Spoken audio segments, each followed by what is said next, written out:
Product of complex numbers को हम polar form में डिस्कस करते हैं, उससे हम स्टार्ट करते हैं। आपके पास दो कॉम्प्लेक्स नंबर है, say z1 is equal to r1 cis of θ1 and second one is z2 r2 cis of θ2। और ये हमने इनकी पोलर फॉर्म डिस्कस की हुई है, स्टैंडर्ड फॉर्म। और यहाँ पर हमने अपनी कन्वीनियंस के लिए r1 मीन z1 का मॉडुलस एंड r2 z का मॉडुलस। और ओके, अब यहाँ पर हम इनको मल्टीप्लाई करते हैं तो दिस इम्प्लाइज दैट कि z1 z2 ये क्या होना चाहिए कि ये r1 cis of θ1 r2 cis of θ2। Okay, 1 r2 simplify करते जाएं। सिस को अब जरा एक्सपेंशन फॉर्म में लिख लें आप, तो क्या देगा cos θ1 plus iota sine of θ1 and cos of θ2 plus iota sine of θ2। अब इसको सिंप्लीफाई करते जाएं, r1 r2 इसको मल्टीप्लाई करेंगे तो first one cos of θ1 cos of θ2 and plus iota cos of θ1 sine of θ2 plus iota sine of θ1 cos of θ2 plus iota square sine of θ1 sine of θ2। Okay, यहाँ पर इसको further simplify करें। Real और imaginary part वही बात हम separate करेंगे इसमें। तो रियल पार्ट के लिए cos ऑफ θ1 और cos ऑफ θ2 बन जाएगा। और यहाँ से देखें ये माइनस आयोटा स्क्वायर -1 होता है, तो sine of θ1 into sine of θ2 plus,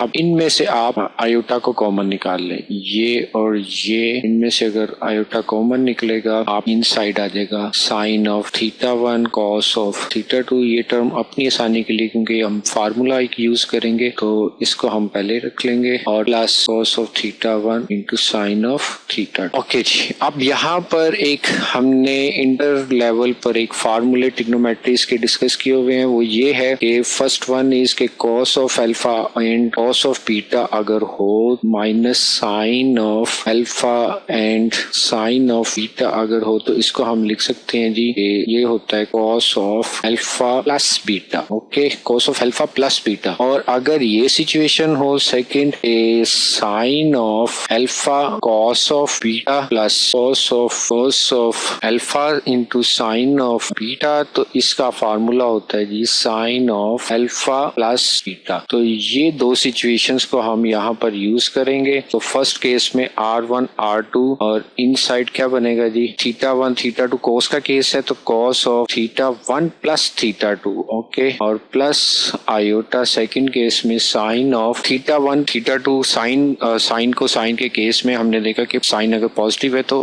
इधर भी पॉजिटिव रहेगा, तो θ1 प्लस θ2। तो यहाँ पर आपने एक चीज देखी कि दो कॉम्प्लेक्स नंबर जब भी आप मल्टीप्लाई करेंगे तो पोलर फॉर्म में एक बहुत ही एक मैकेनिकल सा हमें पैटर्न नजर आ रहा है। वो ये है कि जब भी दो कॉम्प्लेक्स नंबर्स को आप मल्टीप्लाई करते हैं हो ये रहा है कि उनके जो मॉडुलस हैं उनके प्रोडक्ट में उनके मॉडुलस मल्टीप्लाई हो रहे हैं, और उनके जो आर्गुमेंट्स हैं, आर्गुमेंट्स चाहे वो प्रिंसिपल हैं या उनसे दूसरे नॉन प्रिंसिपल हैं, तो वो उनके आर्गुमेंट्स ऐड हो रहे हैं। तो multiplication of a complex any two complex numbers in polar form में हमें ये मिल रहा है कि दो नंबर्स को अगर कॉम्प्लेक्स नंबर को मल्टीप्लाई करें तो उनके मॉडुलो मल्टीप्लाई होंगे और नेट रिजल्ट में, और उनके जो आर्गुमेंट्स होंगे वो ऐड हो जाएंगे। तो ये हमारे पास एक पैटर्न मिल रहा है। तो इसको हम थोड़ा जनरलाइज वे में लिखें अगर, तो बाय इंडक्शन आप क्या कह सकते हैं, बाय इंडक्शन अगर आपके पास नंबर ऑफ कॉम्प्लेक्स नंबर हैं, n कॉम्प्लेक्स नंबर्स हैं, तो इनके केस में इनके r n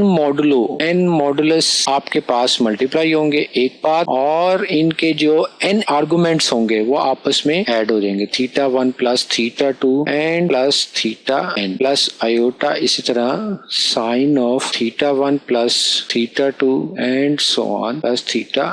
ओके, ये हमारे पास एक बहुत ही रिफाइन किस्म की आपके पास एक सिंप्लीफिकेशन बन जाती है कि कॉम्प्लेक्स नंबर अगर पोलर फॉर्म में हो तो आपको कुछ उनको मल्टीप्लाई करने की सिंपल ये ही मेथड है कि आपने उनके आर्गुमेंट्स को एंगल्स में ऐड कर देना, कोसाइन और साइन की पोजीशन पर और के आर्गुमेंट्स में, और यहाँ पर उनके मॉडुलस को आपस में मल्टीप्लाई कर देना है। इसको जरा हम इसकी डेमोन्स्ट्रेशन देखें, बड़ी इंटरेस्टिंग हमारे सामने आएगी। ये देखें यहाँ यहाँ पर एक कम्प्लेक्स नंबर यहाँ पर ब्लू के साथ और एक ग्रीन के साथ है, तो ये Z1 है और ये Z2 है। तो आप ऑब्जर्व करें Z1 Z2 का जो प्रोडक्ट है वो रेड में है, तो Z1 Z2 का प्रोडक्ट रेड में है, तो आपको नजर आ रहा है कि Z1 का मॉडुलस ये एरो का साइन और Z2 का मॉडुलस ये दूसरा एरो, इन दोनों की जो लेंथ है इनको मल्टीप्लाई करें तो ये आपका नेट जो आपका आ रहा है आपका कम्प्लेक्स नंबर रेड, इसके मॉडुलस को ये शो कर रहा है। तो Z1 और Z2 का मॉडुलस ये रेड कलर में आपको मॉडुलस मल्टीप्लाई होते नजर आ रहे हैं। अब अगर देखें ग्रीन का आपका एंगल, वो ये आपको ग्रीन एंगल नजर आ रहा है और ये दूसरा कम्प्लेक्स नंबर ब्लू का एंगल नजर आ रहा है। तो हमारा ये फार्मूला जो हमने डेवलप किया उसमें ये है कि एंगल्स ऐड होने चाहिए। तो आप यहाँ पर देख सकते हैं कि रेड में आपको दोनों एंगल्स ऐड होते नजर आ रहे हैं। तो ये आपके पास एक सिंपल इसकी फॉर्म थी। आप कोई भी इसकी पोजीशंस को चेंज करें, आप देखेंगे कि यहाँ पर दो कम्प्लेक्स नंबर ब्लू और ग्रीन प्रोडक्ट उनका रेड रिजल्ट आ रहा है, तो उसकी आर्गुमेंट भी ज्यादा है, डिवाइड हो रहा है और सॉरी मल्टीप्लाई हो रहा है और उसका एंगल ऐड हो रहा है। अब अगर आप देखें कि अगर हम दोनों कम्प्लेक्स नंबर को यूनिट सर्कल के अंदर लाई कर रहे हैं, यूनिट सर्कल का मतलब ये है कि उनका एब्सोल्यूट वैल्यू या उनका मॉडुलस डेफिनेटली लेस देन 1 होगा। जब लेस देन 1 होगा तो दो नंबर्स का जो प्रोडक्ट होगा वो भी लेस देन 1 होगा। तो दैट्स वाई जो रेड आपका जो प्रोडक्ट है, जो रिजल्ट है, जो आपका दोनों कम्प्लेक्स नंबर का प्रोडक्ट आ रहा है उसका भी मॉडुलस वो लेस देन 1 ही होगा, क्योंकि दो कम्प्लेक्स नंबर उनके मॉडुलस लेस देन 1 है तो उनका जो प्रोडक्ट होगा मॉडुलस का वो भी लेस देन 1 होगा। तो ये आपके पास रिजल्ट आ रहा है और उनका एंगल बहरहाल वो आपके ऐड होंगे कि ब्लू का एंगल और ग्रीन एंगल ऐड होकर रेड एंगल आपको दे रहे हैं। तो ये हमारी डेमोन्स्ट्रेशन थी कम्प्लेक्स नंबर्स के मल्टीप्लिकेशन इन पोलर फॉर्म।